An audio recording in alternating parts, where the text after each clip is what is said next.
트레저와 함께 달려 Ready for action, let's go 트러블을 찾으러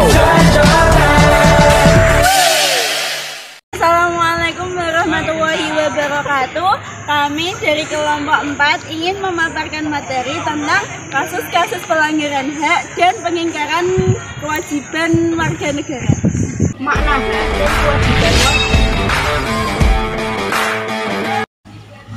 Makna hak dan kewajiban warga negara.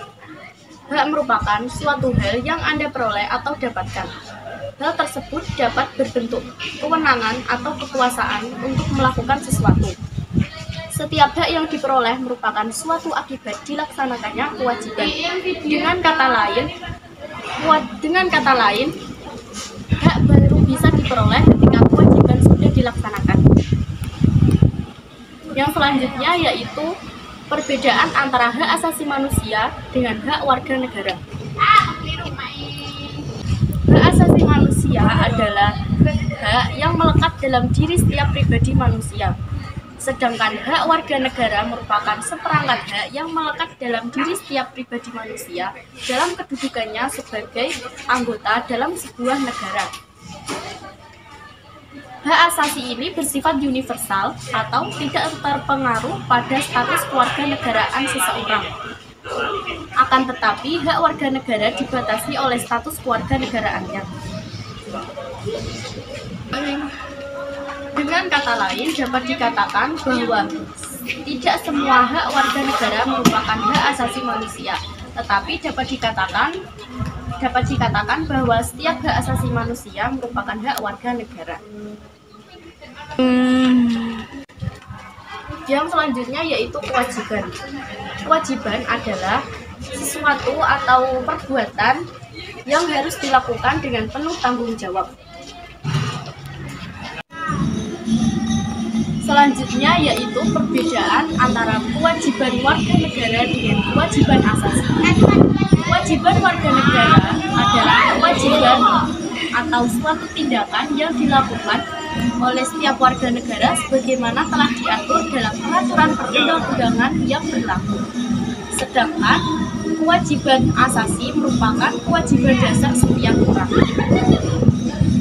Dua hal ini tidak dapat dipisahkan karena mempunyai hubungan kausalitas atau hubungan sebab akibat.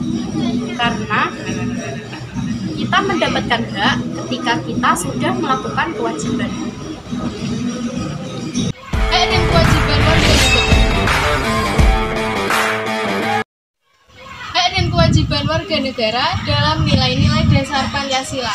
Nilai dasar berkaitan dengan kelima nilai Pancasila yang bersifat universal, yang di dalamnya terkandung cita-cita, tujuan, serta nilai-nilai yang baik dan benar yang bersifat tetap dan melekat pada keberlangsungan hidup negara. Hubungan antara hak dan kewajiban dengan sila Pancasila. Sila pertama, ketuhanan yang Maha Esa. Menjamin setiap warga negara untuk bebas memeluk agama sesuai dengan kepercayaan dan menjalankan ibadah sesuai dengan ajaran agama masing-masing. Kewajiban setiap warga negara dalam sila pertama.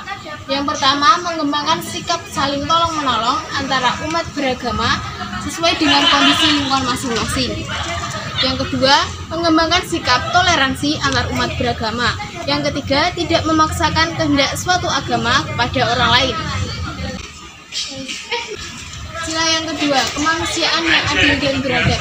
Menjamin hak setiap warga negara untuk mendapatkan perlakuan yang sama di dalam hukum serta mendapat jaminan perlindungan hukum. Kewajiban setiap warga negara dalam sila kedua Pancasila. Yang pertama, memperlakukan seseorang sesuai dengan harkat dan martabatnya. Yang kedua, mengakui persamaan derajat, hak dan kewajiban setiap orang. Dan melakukan berbagai kegiatan kemanusiaan. Yang ketiga, sila persatuan Indonesia. Menjamin hak setiap warga negara dalam keberagaman yang terjadi dalam masyarakat Indonesia. Kewajiban warga negara dalam sila ketiga. Yang pertama, menempatkan kepentingan bangsa dan negara di atas kepentingan pribadi atau golongan. Yang kedua, sanggup rela berkorban untuk kepentingan bangsa dan negara. Dan yang ketiga, mencintai tanah air dan bangsa Indonesia. Yang keempat, sila kerakyatan yang dipimpin oleh hikmat dan kebijaksanaan dalam permusyawaratan perwakilan, menjamin partisipasi politik setiap warga negara yang diwujudkan dalam kebebasan berpendapat, berorganisasi, dan berpartisipasi dalam pemilihan umum. Kewajiban warga negara dalam sila keempat Pancasila. Yang pertama, mengutamakan musyawarah atau mufakat dalam setiap pengambilan keputusan. Yang kedua, tidak memaksakan kehendak kepada orang lain. Dan yang ketiga, memberikan kepercayaan kepada wakil-wakil yang telah ditunjuk untuk melakukan musyawarah dan menjalankan tugasnya dengan sebaik-baiknya. Yang selanjutnya, sila kelima, keadilan sosial bagi seluruh rakyat Indonesia, menjamin hak milik perorangan dan dilindungi pemanfaatannya oleh negara, serta memberikan kesempatan yang sebesar-besarnya kepada masyarakat. Kewajiban warga negara dalam sila kelima Pancasila. Yang pertama, mengembangkan sikap saling bertoleransi dan kekeluargaan. Yang kedua, tidak melakukan perbuatan yang merugikan kepentingan umum. Dan yang terakhir, suka bekerja keras.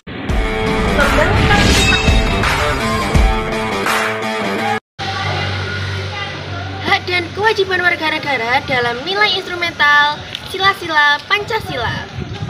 Nilai instrumental pada umumnya merupakan penjabaran dari nilai-nilai dasar yang terkandung dalam Pancasila.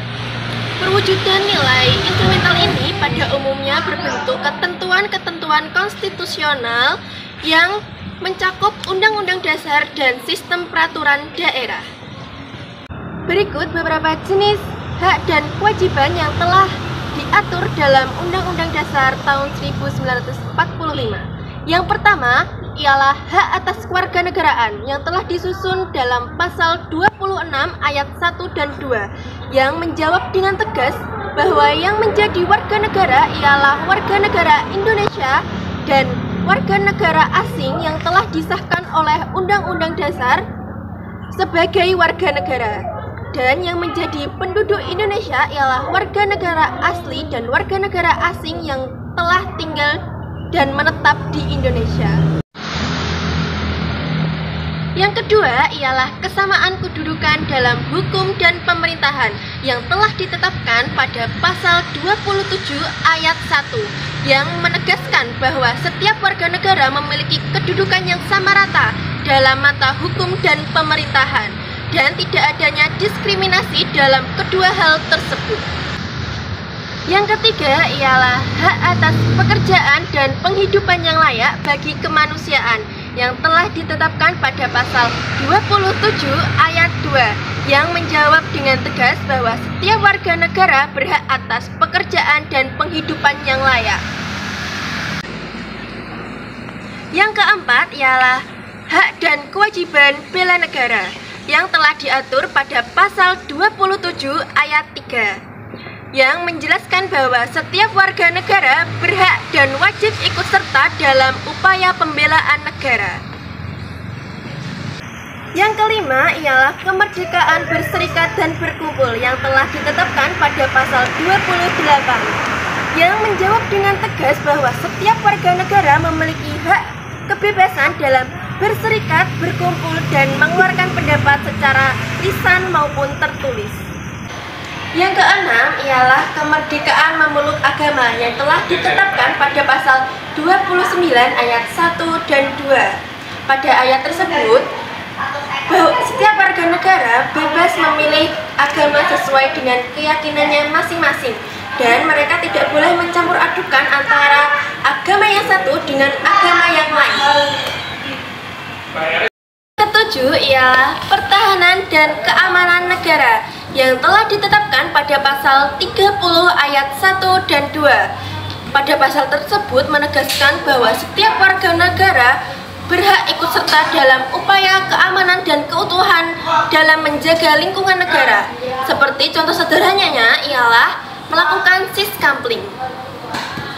Yang kedelapan ialah hak mendapatkan pendidikan yang telah tercantum pada pasal 31 ayat 1, 2, dan 3 yang menegaskan bahwa setiap warga negara berhak dan wajib untuk mendapatkan pendidikan selama 12 tahun, yaitu selama SD, SMP, dan SMA.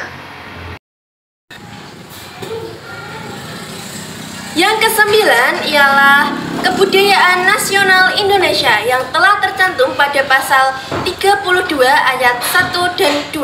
Pada pasal tersebut telah menegaskan bahwa setiap warga negara berhak melestarikan keberagaman budaya yang ada di Indonesia dan menggunakan bahasa daerah menjadi bahasa pergaulan. Yang ke-10 ialah perekonomian nasional yang telah ditetapkan pada pasal 33 yang dengan tegas menjawab bahwa setiap warga negara berhak atas jaminan atas usaha perekonomian untuk mendapatkan kemakmuran. Yang ke-11 ialah kesejahteraan sosial yang telah tercantum pada pasal 34. Pada pasal tersebut telah menegaskan bahwa setiap warga negara memiliki hak untuk mendapatkan fasilitas umum yang layak, kesejahteraan sosial, dan jaminan untuk kesehatan. Saya ingin memaparkan hak dan kewajiban warga negara dalam nilai praksis sila-sila Pancasila. Nilai praksis merupakan realisasi dari tindakan-tindakan yang tercantum dalam peraturan perundang-undangan yang terwujud dalam sikap tindakan dalam kehidupan sehari-hari. Hak dan kewajiban warga negara dalam nilai praksis Pancasila dapat terwujud apabila nilai-nilai dasar dan instrumental dari Pancasila dapat dilaksanakan oleh seluruh warga negara dengan menunjukkan sikap positif dalam kehidupan sehari-hari. Adapun sikap positif tersebut adalah pada sila pertama, yaitu ketuhanan yang Maha Esa.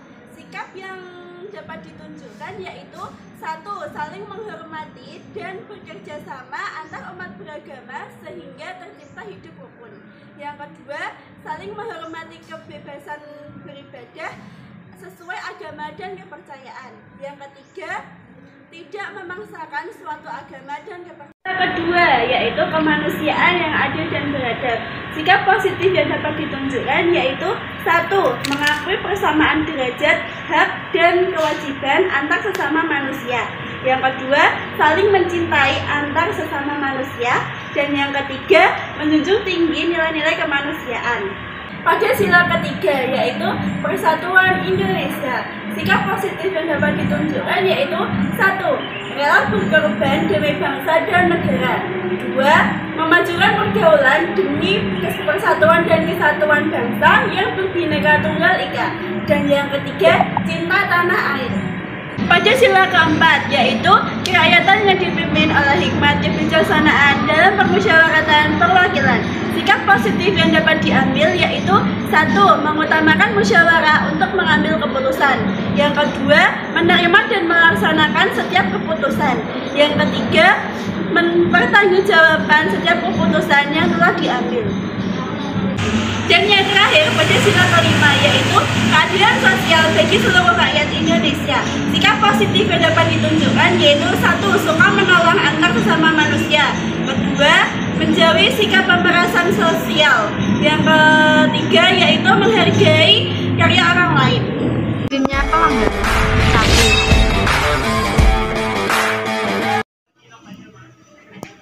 1. Penyebab terjadinya pelanggaran. 1. Sikap egois atau terlalu mementingkan diri sendiri. Sikap ini akan menyebabkan seseorang terlalu menuntut haknya, sedangkan kewajibannya sering diabaikan. 2. Rendahnya kesadaran berbangsa dan bernegara. Hal ini akan menyebabkan pelaku pelanggaran berbuat seenaknya. 3. Sikap tidak toleransi. Sikap ini akan menyebabkan munculnya saling tidak menghargai dan tidak menghormati atas kedudukan atau keberadaan orang lain. 4. Penyalahgunaan kekuasaan. 5. Ketidaktegasan aparat penegak hukum. Aparat penegak hukum yang tidak bertindak tegas terhadap setiap pelanggaran hak dan pengingkaran kewajiban warga negara tentu saja akan mendorong timbulnya pelanggaran lainnya. 6. Penyalahgunaan teknologi. Kemajuan teknologi dapat memberikan dampak positif, tetapi juga dapat memberikan dampak negatif atau bahkan dapat memicu tumbuhnya kejahatan. Saya Aris Hatsamayarika. Kasus pelanggaran terhadap hak warga negara. Anda tentunya pernah melihat anak jalanan sedang mengamen di perempatan jalan raya. Anda tentunya juga pernah didatangi oleh seorang pengemis. Nah, anak jalanan dan seorang pengemis adalah salah satu golongan yang kurang beruntung karena mereka tidak mendapatkan haknya secara utuh. Kondisi yang mereka alami secara tidak langsung disebabkan oleh salah satunya terjadi oleh pelanggaran terhadap hak mereka untuk mendapatkan pendidikan. Dan mereka memilih untuk putus sekolah dan menjadi seorang anak jalanan. Pelanggaran terhadap hak warga negara dapat kita lihat dari kondisi yang saat ini terjadi. Misalnya sebagai berikut. 1. Proses penegak hukum masih belum optimal dilakukan. Misalnya, perbedaan perlakuan antara aparat penegak hukum terhadap pelanggar hukum dengan dasar kekayaan atau jabatan yang masih terjadi. 2. Saat ini tingkat kemiskinan atau pengangguran di negara kita masih cukup tinggi. Padahal pasal 27 ayat 2 mengamanatkan bahwa tiap-tiap warga negara berhak atas pekerjaan dan penghidupan yang layak bagi kemanusiaan. 4. Masih terjadinya tindak kekerasan yang mengatasnamakan agama, misalnya penyerangan tempat peribadahan. 5. Angka putus sekolah di negara kita masih cukup tinggi. Padahal pasal 31 ayat 1 mengamanatkan bahwa tiap-tiap warga negara berhak mendapatkan pendidikan. 6. Pelanggaran hak cipta, misalnya DVD atau CVD, bajakan, plagiat dalam sebuah karya dan sebagainya. Contoh di atas membuktikan bahwa tidak terpenuhinya pelanggaran HAM karena adanya kelalaian atau pengingkaran. Pengingkaran kewajiban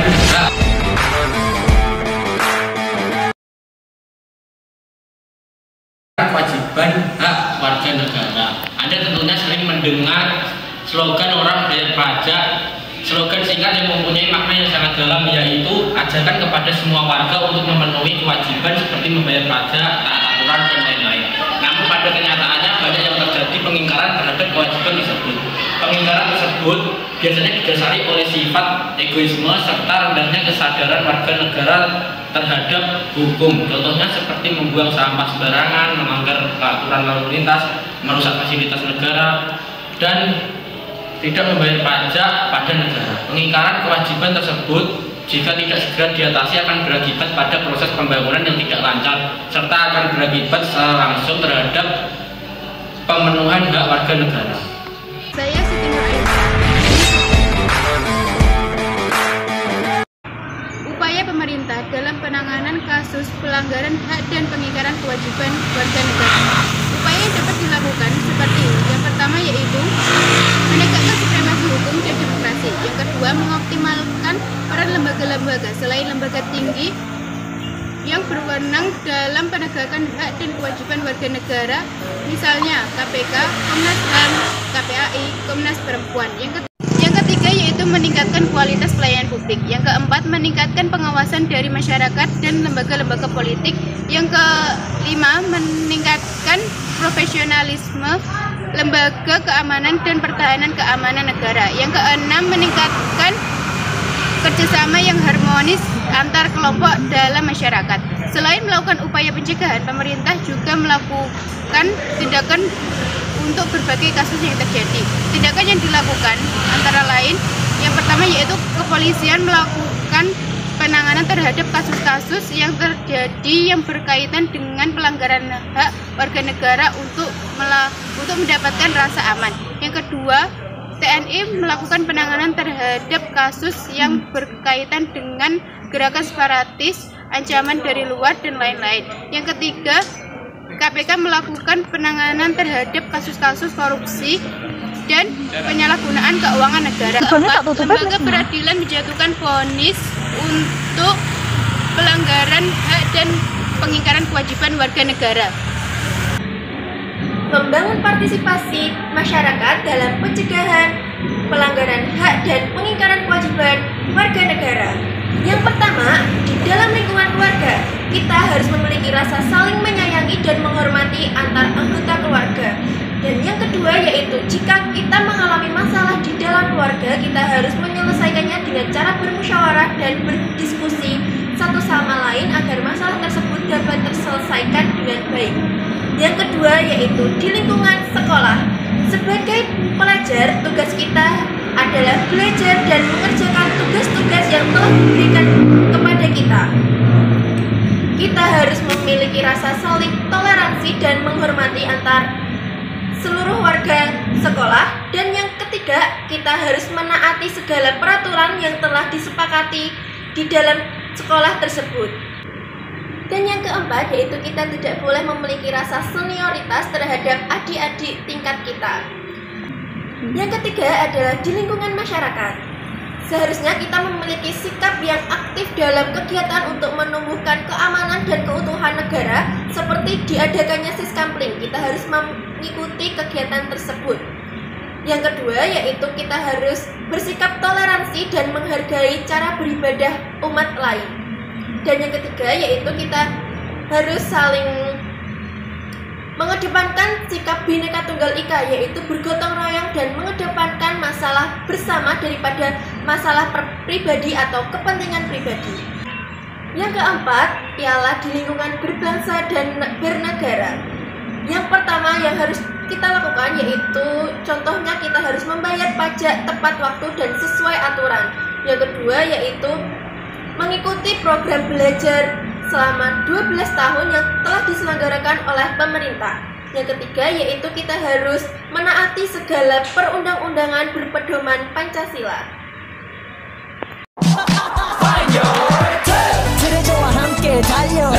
Ready for action, let's go. trouble 물을 쳐주러